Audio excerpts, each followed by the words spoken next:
Hello students, इस particular lecture series में हम लोग एक नया चैप्टर शुरू करने वाले हैं जिसका नाम वर्क, एनर्जी एंड पावर है। और जैसे कि नाम से हमें पता लग रहा है, यहाँ पर हम मेनली एनर्जी से रिलेटेड बातें करेंगे, जो कि इस पर्टिकुलर चैप्टर में वर्क से शुरू होगा। उसके बाद हम एनर्जी और वर्क एक साथ देखेंगे क्या होता है, और फाइनली पावर के बारे में डिस्कस करेंगे। तो ये चैप्टर जो है पिछले चैप्टर से डिफरेंट कैसे होगा। पिछले चैप्टर्स में हमने अपने मोशन के बारे में पढ़ा, लॉज ऑफ मोशन के बारे में पढ़ा है, और एक पर्टिकुलर फोर्स, ग्रेविटेशनल फोर्स के बारे में पढ़ा है। बट यहाँ पर हम लोग फोर्सेस की अंडरस्टैंडिंग को लेते हुए, मोशन की अंडरस्टैंडिंग को लेते हुए आगे चल के हम लोग यहाँ पे एनर्जी पे डिस्कशन करने वाले हैं, एनर्जी को समझने वाले हैं। तो यहाँ पे तीन इंपॉर्टेंट टर्म्स हैं जो आपको इस चैप्टर में समझनी होंगी, उनका यूज क्या है, उस कॉन्सेप्ट को समझना होगा। तो क्लियर है कि वर्क, एनर्जी एंड पावर जिसको हम लोग बोल रहे हैं। तो स्टार्टिंग के जो चैप्टर का जो स्टार्टिंग पार्ट रहेगा, स्टार्टिंग के लेक्चर्स में हम लोग वर्क और एनर्जी को एक साथ लेके चलेंगे, और आगे चल के जब एंड पे पहुंचेंगे तो हम पावर डिस्कस करेंगे, पावर बेसिकली क्या है। तो फिलहाल इस चैप्टर को स्टार्ट करने से पहले मुझे ऐसा लगता है कि सबसे पहले हमें एक पर्टिकुलर लॉ को अच्छे से एक पर्टिकुलर लॉ की एक अच्छी क्लियर अंडरस्टैंडिंग होनी चाहिए, जिसको हम law of conservation of energy बोलते हैं। तो law of conservation of energy सभी ने कहीं ना कहीं सुना होगा इसके बारे में। एक फंडामेंटल लॉज ऑफ नेचर में आता है, जिसके according energy can neither be created nor be destroyed, it can be transformed और converted from one form to the other. ये आपने पढ़ा होगा। कहने का मतलब ये है कि जब हम एनर्जी की बात करते हैं तो जो टोटल अमाउंट ऑफ एनर्जी है इस यूनिवर्स में, वो क्या है, कंजर्व्ड है, वो कांस्टेंट और फिक्स्ड है। ना ही उसकी वैल्यू डिक्रीज कर सकती है और ना ही उसकी वैल्यू इंक्रीज कर सकती है। कहने का मतलब जो हम बोल रहे हैं energy can neither be created, मतलब हम एनर्जी क्रिएट नहीं कर सकते, कहीं पे भी एनर्जी क्रिएट नहीं होती है और कहीं पे भी एनर्जी डिस्ट्रॉय नहीं होती। कभी भी परमानेंटली हम एनर्जी को डिस्ट्रॉय नहीं कर सकते हैं। और इसका मतलब ये हुआ कि जो टोटल अमाउंट ऑफ एनर्जी है वो कंजर्व्ड है, इसीलिए हम इसको law of conservation of energy बोल रहे हैं। बट एक चीज हम लोग कर सकते हैं, वो ये है कि एनर्जी के फॉर्म्स कन्वर्ट कर सकते हैं। एनर्जी को एक फॉर्म से दूसरे फॉर्म में हम लोग कन्वर्ट कर सकते हैं। अब एनर्जी के डिफरेंट फॉर्म्स हैं, उनमें से कुछ के नाम आपने सुने होंगे, कुछ के आपने नहीं सुने होंगे। कुछ स्पेशल फॉर्म ऑफ एनर्जी इस चैप्टर में हमको डिस्कस भी कर रहे हैं। तो एक एग्जांपल के थ्रू समझते हैं। जैसे कि अगर आप पहले एक पर्टिकुलर एनर्जी की बात करते हैं, एक energy related to the motion of the object. अगर कोई ऑब्जेक्ट मोशन में है तो उसके लिए एनर्जी रिक्वायर्ड होता है, और वो जो फॉर्म ऑफ एनर्जी रिक्वायर्ड है उसको हम लोग काइनेटिक एनर्जी बोलते हैं। जैसे इसको सिंपल तरीका है समझने का। सपोज आप रनिंग कर रहे हैं, तो आप जब आपको रनिंग करने के लिए कंटिन्यूअसली एनर्जी रिक्वायर्ड होगा, जो कि आपकी रनिंग के फॉर्म में एनर्जी कन्वर्ट हो रही है, जिसको हम काइनेटिक एनर्जी बोल रहे हैं। विदाउट एनर्जी आप अपने आप को मोशन में नहीं रख सकते हैं, आपको कांस्टेंट एनर्जी सप्लाई करना पड़ेगा खुद को मोशन में रखने के लिए। तो इसका मतलब ये है कि अगर ऑब्जेक्ट्स मोशन में होते हैं तो उनके पास कुछ एनर्जी होना चाहिए। उस फॉर्म ऑफ एनर्जी को हम लोग काइनेटिक एनर्जी बोल रहे हैं। काइनेटिक एनर्जी मतलब energy possessed by the objects due to their state of motion, due to their motion simply, क्योंकि वो मोशन में है, इसका मतलब उनके पास एनर्जी होगी। अब जैसे कि सपोज आप इसको सिंपल एग्जांपल लेते हैं। अगर हम इलेक्ट्रिक फैन की बात करते हैं, तो इलेक्ट्रिक फैन का जब आप स्विच ऑन करते हैं तो इलेक्ट्रिक फैन जो है वो मोशन में होता है, मतलब उसके पास काइनेटिक एनर्जी है। बट अगर आप सोचें कि उसके पास एनर्जी कहाँ से आया है, तो आप फाइंड करेंगे कि फैन ने एनर्जी क्रिएट नहीं किया है, क्योंकि आपने जब स्विच ऑन किया है तभी ये फैन वर्क करेगा, अदरवाइज ये मूव नहीं करेगा खुद से। स्विच ऑन करने से आप बेसिकली इलेक्ट्रिकल एनर्जी सप्लाई कर रहे हैं किसको, फैन। तो एक और फॉर्म ऑफ एनर्जी हमको पता चला जिसको हम बोलते हैं इलेक्ट्रिकल एनर्जी, जो कि बेसिकली इलेक्ट्रिसिटी के फॉर्म में होती है, जो हम रिसीव करते हैं हमारे घर में, जिससे हम कॉमनली एक्सपीरियंस भी। तो ये इलेक्ट्रिकल एनर्जी यहाँ पे कन्वर्ट किसमें हो रही है, इलेक्ट्रिकल एनर्जी यहाँ पे काइनेटिक एनर्जी में कन्वर्ट हो रही है। क्या हम फैन की काइनेटिक एनर्जी ऑब्टेन कर सकते हैं without any supply of electrical energy? तो इसका आंसर ऑब्वियसली नो होगा। आप इलेक्ट्रिकल एनर्जी सप्लाई नहीं करेंगे, फैन जो है वो मोशन में नहीं आएगा। तो क्लियरली यहाँ पे क्या हो रहा है, यहाँ पे हम एनर्जी के फॉर्म को कन्वर्ट कर रहे हैं, यहाँ पे एनर्जी हम क्रिएट नहीं कर रहे हैं, ये इंपॉर्टेंट है। इसके अलावा आप और केस दे सकते हैं, हम लोग लाइट को भी फॉर्म ऑफ एनर्जी बोल सकते हैं। तो अगर आप बल्ब से, ट्यूबलाइट से, एक लाइट सोर्स से एनर्जी ऑपरेट करना चाहते हैं, तो आपको फिर स्विच ऑन करना पड़ेगा, जिससे करंट का सप्लाई होगा, और तभी आपको एनर्जी जो है वो आउटपुट में मिलेगा। तो फिर से हम यहाँ पे इलेक्ट्रिकल एनर्जी को कहा, किसमें, हम लाइट एनर्जी में कन्वर्ट कर रहे हैं। आप डिफरेंट केसेस देखेंगे जहाँ ऑब्जेक्ट्स के पास सडनली एनर्जी आ जाता है डिफरेंट फॉर्म्स में, उसमें वो किसी एक फॉर्म ऑफ एनर्जी को हमेशा यूटिलाइज कर रहा होगा कन्वर्ट करने के लिए। एक और है जैसे इलेक्ट्रिक आयरन जो है, आप जब इलेक्ट्रिक आयरन को स्विच से कनेक्ट करते हैं, स्विच बोर्ड से, उसके बाद स्विच ऑन करते हैं, तो वो हीट प्रोड्यूस कर सकता है, मतलब एनर्जी जो प्रोड्यूस कर रहा है हीट के फॉर्म में प्रोड्यूस कर रहा है, उसको हीट एनर्जी बोल रहे हैं। और वो कैसे कर रहा है, जब आपने इलेक्ट्रिकल स्विच बोर्ड से जो है उसको कनेक्ट किया था और इलेक्ट्रिकल एनर्जी सप्लाई की थी, तो फिर से जो इलेक्ट्रिक आयरन है वो क्या कर रहा है, इलेक्ट्रिकल एनर्जी को हीट एनर्जी में कन्वर्ट कर रहा है।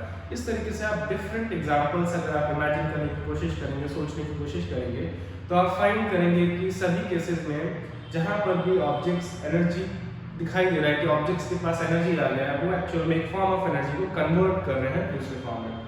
जब आप रनिंग कर रहे हैं, बेसिकली आपकी बॉडी में, मसल्स में या सेल्स में आप क्या कर रहे हैं, ग्लूकोज को कंबशन कर रहे हैं, ग्लूकोज से प्रोटीन्स, कार्बोहाइड्रेट्स जो है वो एक तरीके से आप यूटिलाइज कर रहे हैं। आपके सेल्स में केमिकल रिएक्शंस हो रही जो एनर्जी को रिलीज करता है, जिसको आप यूज कर रहे हैं। इस समय जब मैं बोल रहा हूँ तो साउंड के फॉर्म में जो एनर्जी प्रोड्यूस हो रही है, वो कैसे प्रोड्यूस हो रही है, मेरी बॉडी में केमिकल एनर्जी जो स्टोर्ड है फूड की, वो कन्वर्ट हो रही है किसके, साउंड एनर्जी के फॉर्म में।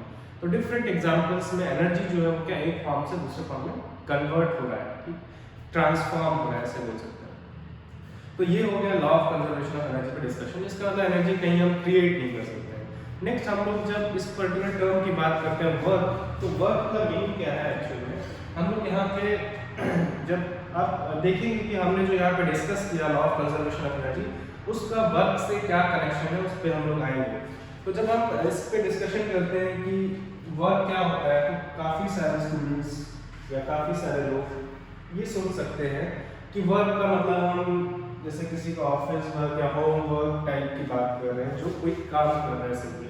एक्चुअल वर्क का मीनिंग वही है, अगर हम इंग्लिश लैंग्वेज की बात करें, या फैक्ट्रीज में वर्कर्स वर्क कर रहे हैं, उस केस में भी हम बोलते हैं कि यहाँ पे वर्क हो रहा है। लेकिन जब हम साइंस में पढ़ते हैं तो ये जो वर्क टर्म है, इसको हम इस तरीके से यूज नहीं करते हैं।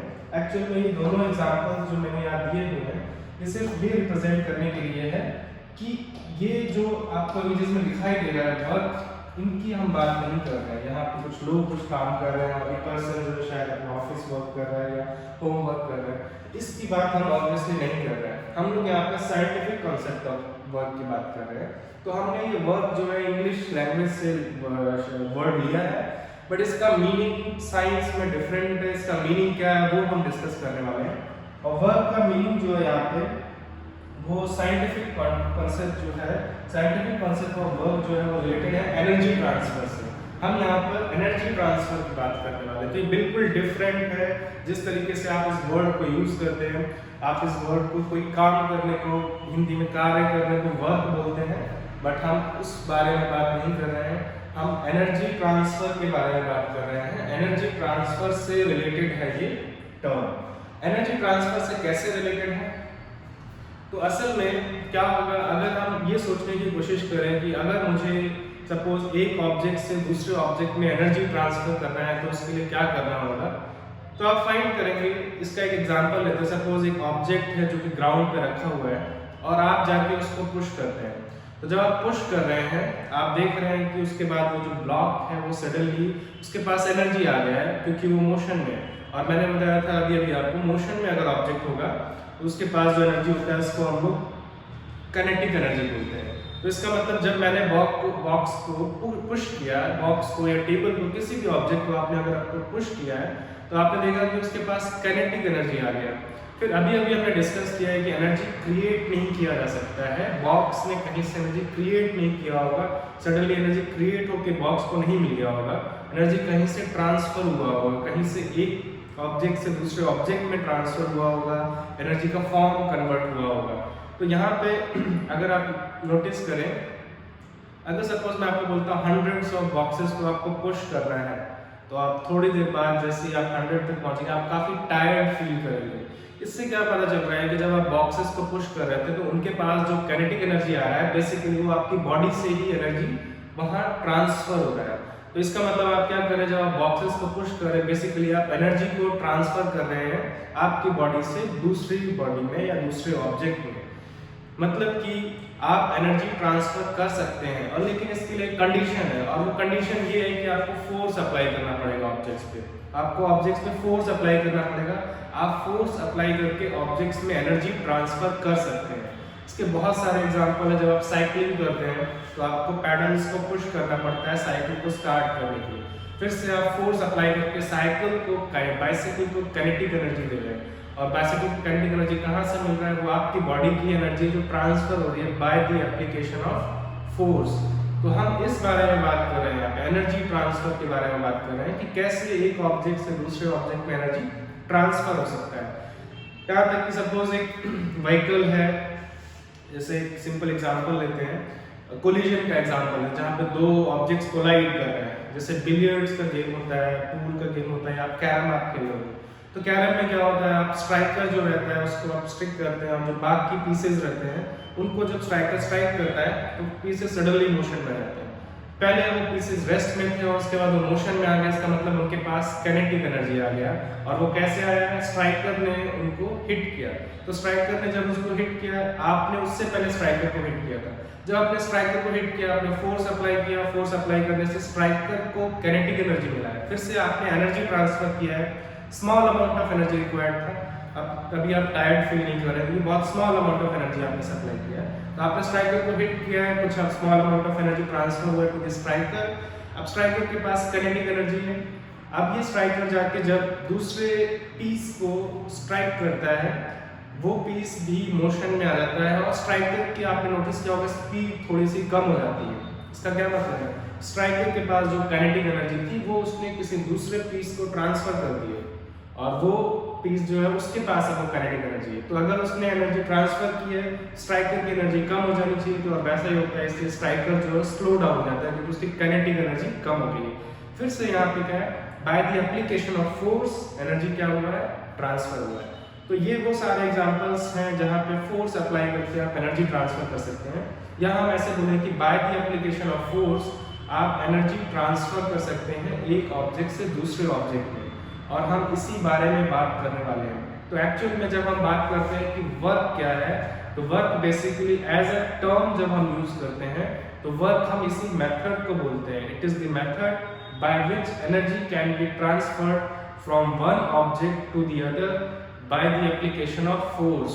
आप फोर्स अप्लाई करके एक ऑब्जेक्ट से दूसरे ऑब्जेक्ट में एनर्जी ट्रांसफर कर सकते हैं, और इस मेथड का नाम हमने वर्क दिया है। इस मेथड का नाम हमने वर्क दिया है। तो अब आपको समझ में आ रहा होगा जो यहाँ लिखा हुआ है कि साइंटिफिक मीनिंग ऑफ वर्क से हम लोग वर्क से जब बात करते हैं, साइंटिफिक मीनिंग ऑफ वर्क की जब हम लोग बात करते हैं, तो बेसिकली हम लोग एनर्जी ट्रांसफर की बात कर रहे हैं। इस इमेज में दिखाया, इसकी बात हम नहीं कर रहे हैं।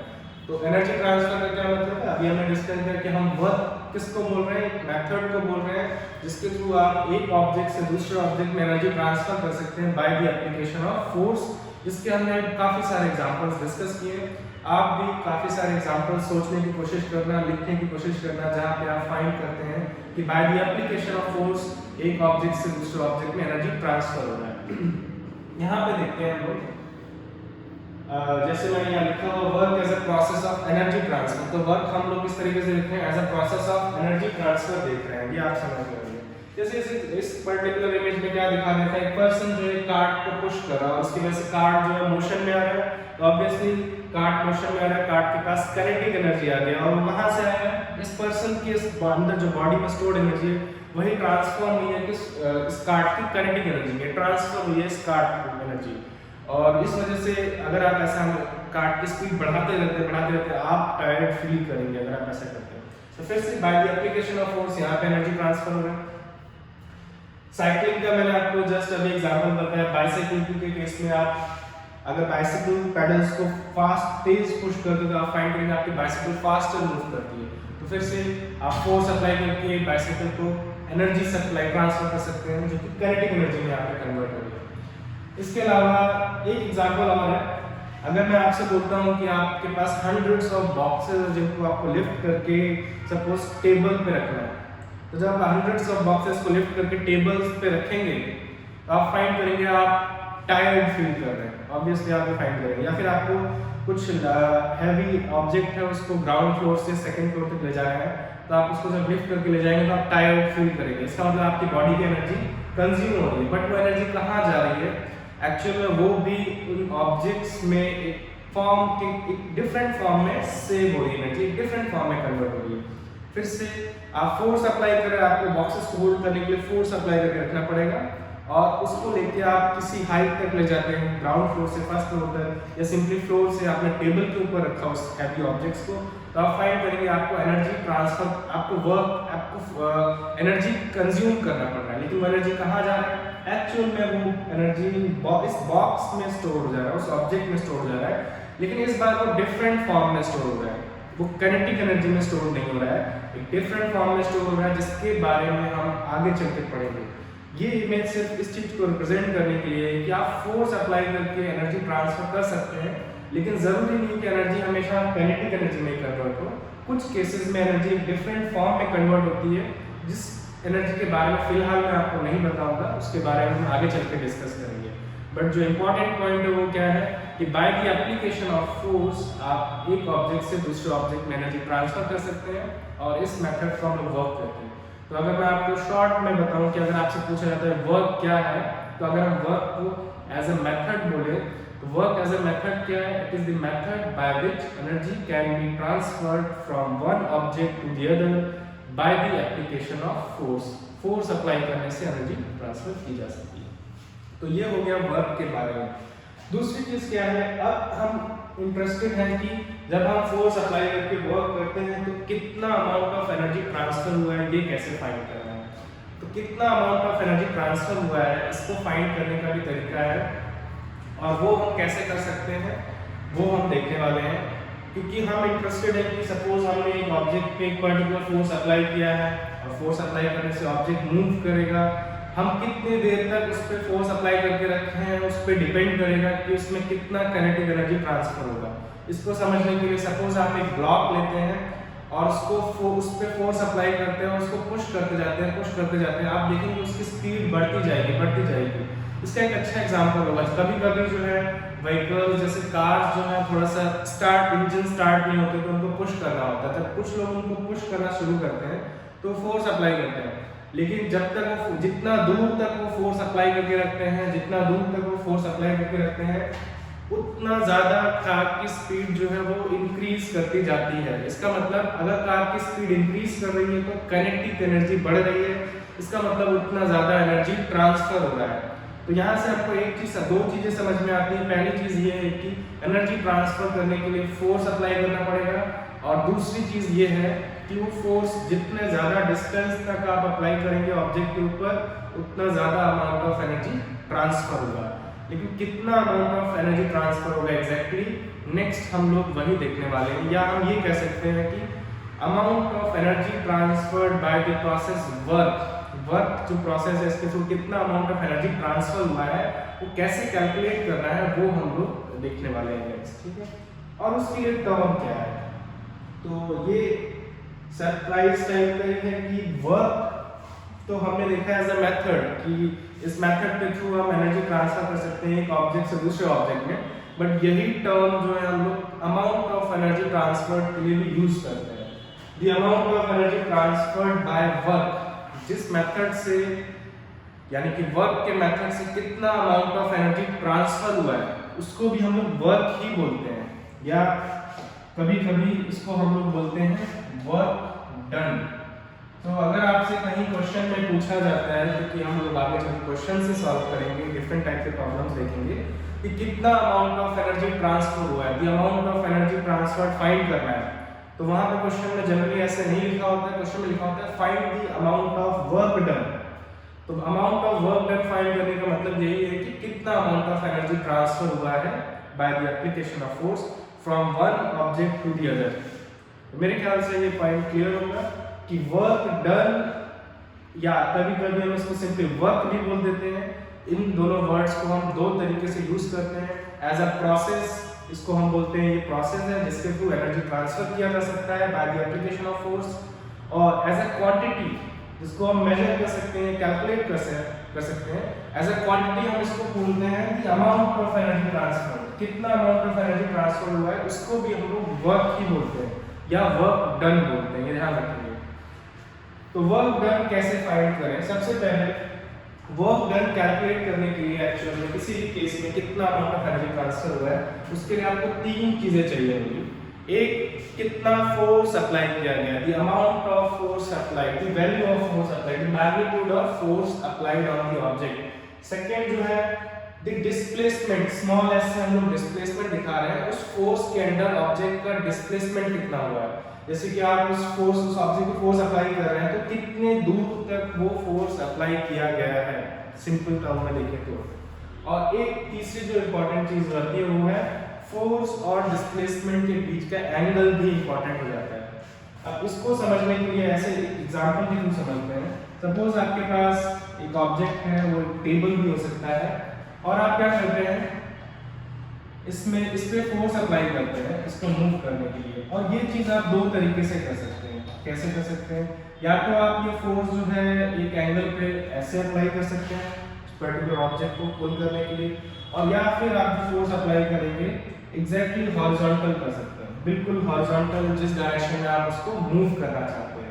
तो इस केस को कैसे आप एक स्ट्रिंग बांध सकते हैं और स्ट्रिंग से पुल कर सकते हैं ऐसे, या फिर ऐसे हॉरिजॉन्टली पुल कर सकते हैं। मान लेते हैं आपने जो फोर्स अप्लाई किया है 20 न्यूटन का है, दोनों ही केस में 20 न्यूटन का फोर्स आपने अप्लाई किया है, और मान लेते हैं आप इसको लगभग 2 मीटर की डिस्टेंस तक, इसको दोनों ही केस में आपने 2 मीटर की डिस्टेंस तक इस ऑब्जेक्ट को पुल किया है। लेकिन किस तरीके से? यहाँ पे फोर्स आपने एक एंगल पे ऐसे अप्लाई किया है और यहाँ पे फोर्स परफेक्टली हॉरिजॉन्टल अप्लाई किया है, और इस फोर्स के अंदर ऑब्जेक्ट जो है वो 2 मीटर मूव किया है दोनों ही केस में। लेकिन मैं अगर आपसे पूछता हूँ कि कौन से केस में इस ब्लॉक की स्पीड ज्यादा होगी, जब ये यहाँ पे पहुंचेगा, इस एंड पे दूसरे एंड पे पहुंचेगा, तो कौन से केस में इस ब्लॉक की स्पीड सबसे ज्यादा होगी? अगर आपसे मैं ये क्वेश्चन पूछता हूँ कौन से केस में ब्लॉक की स्पीड ज्यादा होगी, तो मेरे ख्याल से आपको ऐसा लग रहा होगा कि जो सेकेंड वाला केस है इसमें ब्लॉक की स्पीड ज्यादा हो जाएगी, ऐसा लग रहा होगा। अगर आपको ऐसा नहीं लगता आप ये ट्राई कर सकते हैं। कंडीशन ये है कि आपको फोर्स सेम लगाना है, जो आप फोर्स अप्लाई कर रहे हैं वो सेम है, क्योंकि आप ज्यादा फोर्स अप्लाई करके ज्यादा एनर्जी ट्रांसफर कर सकते हैं, और क्योंकि हमने फोर्स सेम लगाया है ऑब्जेक्ट का डिस्प्लेसमेंट भी सेम हुआ है। जहां जिस टाइम तक हमने फोर्स लगाया है, जिस डिस्टेंस तक जो फोर्स लगाया है वो दोनों सेम है, 2 मीटर, दोनों ही केस में क्या है 2 मीटर ही है। लेकिन आप फाइंड करेंगे इस केस में ये ब्लॉक की स्पीड काफी ज्यादा हो जाएगी in comparison to first case. तो यहाँ से क्या पता चलता है कि फोर्स भी सेम है, डिस्प्लेसमेंट भी सेम है, फिर भी the amount of energy transferred, क्योंकि इसकी काइनेटिक एनर्जी ज्यादा होगी, स्पीड ज्यादा है, लेकिन काइनेटिक एनर्जी ज्यादा होगी, इसका मतलब यहाँ एनर्जी ट्रांसफर ज्यादा हुआ है। इसका मतलब अमाउंट ऑफ एनर्जी ट्रांसफर जो है इस पे भी डिपेंड करेगा कि डिस्प्लेसमेंट और फोर्स किस डायरेक्शन में है। अगर फोर्स और डिस्प्लेसमेंट सेम डायरेक्शन में है तो ज्यादा अमाउंट ऑफ एनर्जी ट्रांसफर कर सकते हो आप इन कंपैरिजन टू अगर फोर्स एक पर्टिकुलर एंगल पे है टू द डिस्प्लेसमेंट। तो यहाँ पे जो थीटा है वो किसको बताया जा रहा है? एक्चुअल में अगर हम डिस्प्लेसमेंट का डायरेक्शन देखें तो वो राइट की तरफ है, ये डिस्प्लेसमेंट का डायरेक्शन है और ये फोर्स का डायरेक्शन है, तो इन दोनों के बीच का एंगल ये, इस एंगल को हम लोग थीटा बोल रहे हैं। इसी तरीके से यहाँ पे अगर हम देखें डिस्प्लेसमेंट भी राइट की तरफ है, हमेशा डिस्प्लेसमेंट के बारे में आपको पता होगा वो इनिशियल पोजीशन से फाइनल पोजीशन की तरफ लिया जाता है, और फोर्स भी किधर है? राइट की तरफ है। तो इस समय सेकंड वाले केस में दोनों के बीच का एंगल जो है वो 0 डिग्री है।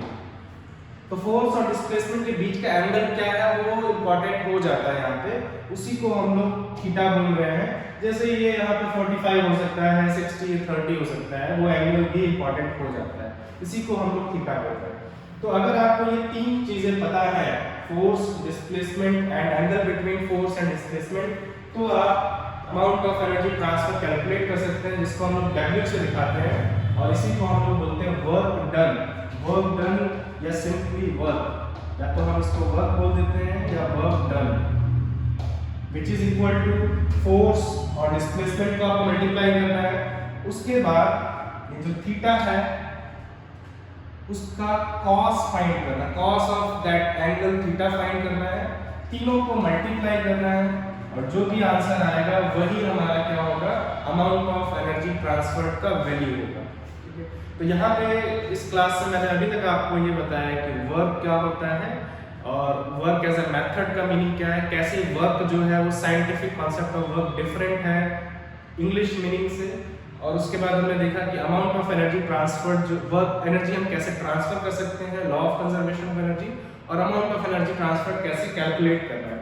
अभी तक मैंने इस फॉर्मूले पे बेस्ड क्वेश्चंस नहीं बताया आपको, इसको यूज कैसे करना है, वो हम इस पर्टिकुलर चैप्टर के नेक्स्ट लेक्चर में देखेंगे। इस फॉर्मूले को आप यूज कैसे करेंगे, और कुछ स्टूडेंट्स को हो सकता है इसमें कंफ्यूजन होती है कॉस थीटा क्या है, तो वो भी मैं आपको इस पर्टिकुलर नेक्स्ट वाले लेक्चर में उसके बारे में बताऊंगा कि कॉस ऑफ थीटा ये कैसे फाइंड करें, ये हम देखेंगे नेक्स्ट क्लास में। Thank you.